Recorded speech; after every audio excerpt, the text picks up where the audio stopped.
கீடம் புறையும் கிழவோ நாள்தோறும் மறுக்கணி போதி அமைத்தோ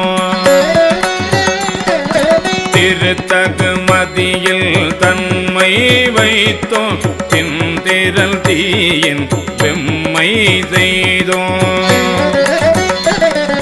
பொய்தீர்வானில் கலப்பு வைத்தோ மேதகு காலின் ஊக்கம் கண்டோ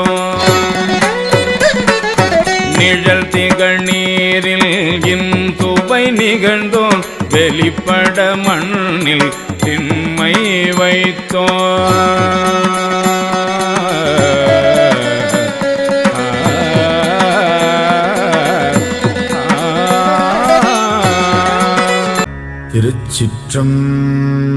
திருச்சிற்றம்பலம்.